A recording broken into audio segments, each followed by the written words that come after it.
Bigai tukwaniriza kusokera ddala soko tangaze mu kyetuliko olunaku olwaleero kigatta kye community era lwaki kyatondebwawo bw'obutoki ekiro olunaku olwaleero ng'emulaba omupiira gwe tusamba omupiira gwa charity bakitegeera omupiira gwa kubaako ekyo kyetutuusa eri abo abateesobola so buli muntu ali wano aba alina kyayongedde ku muntu oyo ateesobola mu ggwanga lino how can you create spice Diana kuba ngambye yakiwumbyemu omutwe no it's not her alone abantu bangi wano abakiwumbyemu omutwe because there is also dinner foundation so abantu gundi bingi naye nga okubamu nabyo otebye noteba okubamu bigayo okubamu nkubamu kyobola nti mbakubye n'eggoolo akitegeera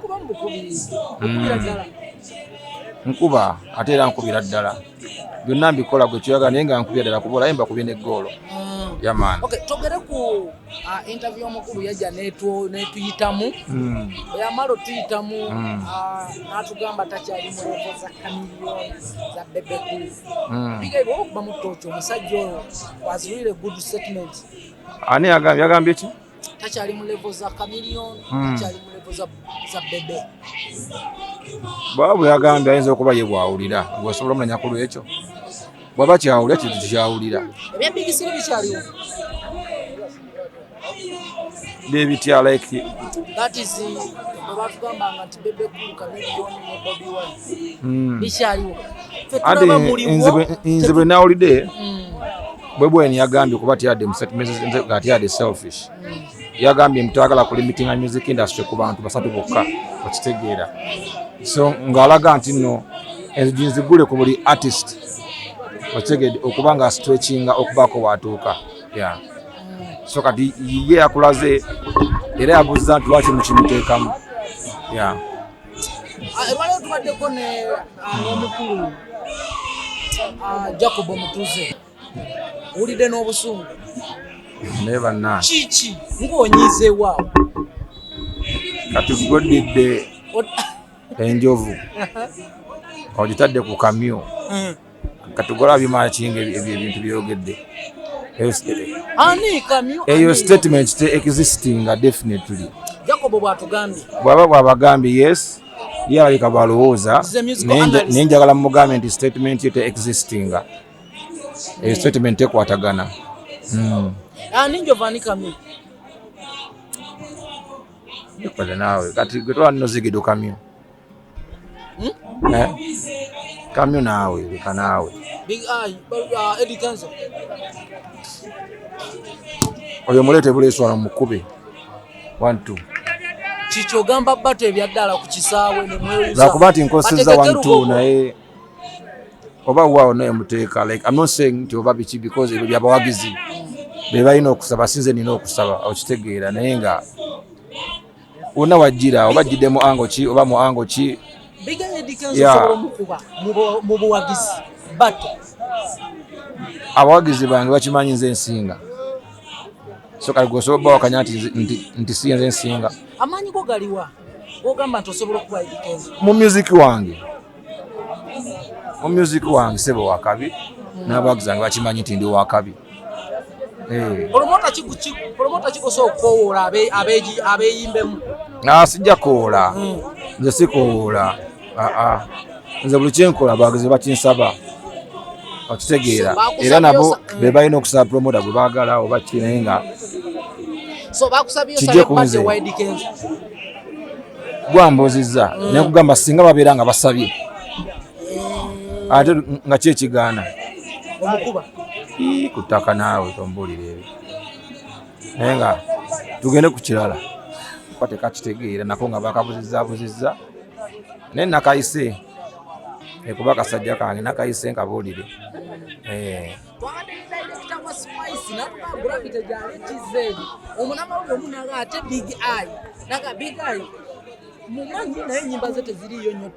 ngani agamba mwabadde naye ogamba ono mukwasi wa vidiyo kiki ekikyaganya ennyimba lwabijjawa kati bwe mubanga mwabadde n'oli ate ng'abadde n'oli Oba mukochinze nawe. Ani yakochinzani? Baba mukochinze ebyokwogera. Bamuzizise tigamba boti ne boti. Naye nsi ekimanyi ensi emanyi Big Eye. East Africa emanyi Big Eye. Emanyi capacity ya Big Eye. Tanzania emanyi Big Eye. Everywhere. Okitegera even beyond. Nze nkubulira ya my music is everywhere even beyond. Era kyova olaba nti ngena n'ennyimba yo n'enkomawo. Yeah. Wabeera nnyo mu biseera bya campaign. Tonziza mu mpya ya politics. Don't take me to politics. I don't like that. Spice Diana yavudde n'afuna business egenda okuyimba ku party y'omukulu. No, I don't want to comment on anything about politics. Gwe mbuuza ku kintu kya music nga kiri music related. Kasita kiba nga kiri direct on music, so I don't want to comment on such a... But people came out and criticized Spice Diana that she's not supposed to do that. Nze ng'omuntu nga Big Eye. Era obadde ompulira wonna ebiseera bino byonna. Saagala kwesembereza bintu biri political. Right now I'm focusing on my fans and my music. So I'm not in that position. Ndi ku music wange n'abawagizi bange. We are in a good mood. Yeah, we are in a good mood. Never Big Eye fans. Yes. Where your pain yaliwo yonna ne challenge ze wasanga. Are you tired of politics? Gwe tonda wange ebivulo mbikuba. Tonda nga nkube ebivulo. Ebivulo bikubira ddala. Tolida mu byabufuzi. So I don't want to talk about politics because they affected you. Ndi muyimbi kati kyesinga focusingako n'abantu bange. What you so joining politics? We have a resolution with them and we have an agenda with my fans. So let's focus on that agenda. Never fans bange. What you so joining politics? Believing anti buli ekibawo mu bulamu kye kiba kirina okubeerawo essaawa eyo Katonda yasinga okumanya buli kiba kibadde mu bulamu bwo era aba kirese for a reason. So me, whatever happens to my life, manya nti that's the journey of my life. Lwe lugendo. Byane kati what matters most kyendeke essaawa eno. Era mulaba kyendeke essaawa eno mundaba hiti nzikuba muziraba husband material, the connection muziraba nzikuba. So yeah man. 2026. Tode mu byabufuzi.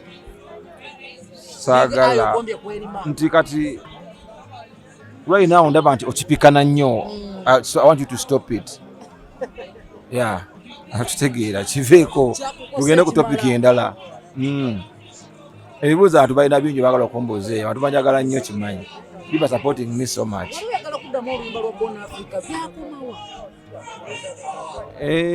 Abantu nga bansaba. Abantu buli kye bansaba kiri mu program bakirinde. Anti kati nze siri muntu gwosangawo nga sina kyenkola. Buli kyenkola kiba kyalidda ku agenda. Okitegeera. So kati waliwo agenda ezasooka. Abantu bansaba ennyimba bbiri. Bansaba olwo ne stereos.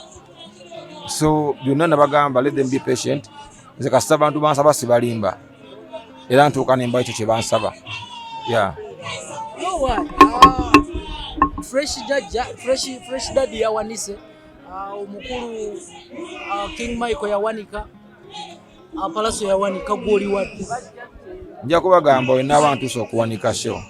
Tona tusa ate ng'olina ennyimba. No, like ng'enkugambye nti nina agenda. Sigwira buguzi kintu nti nkya.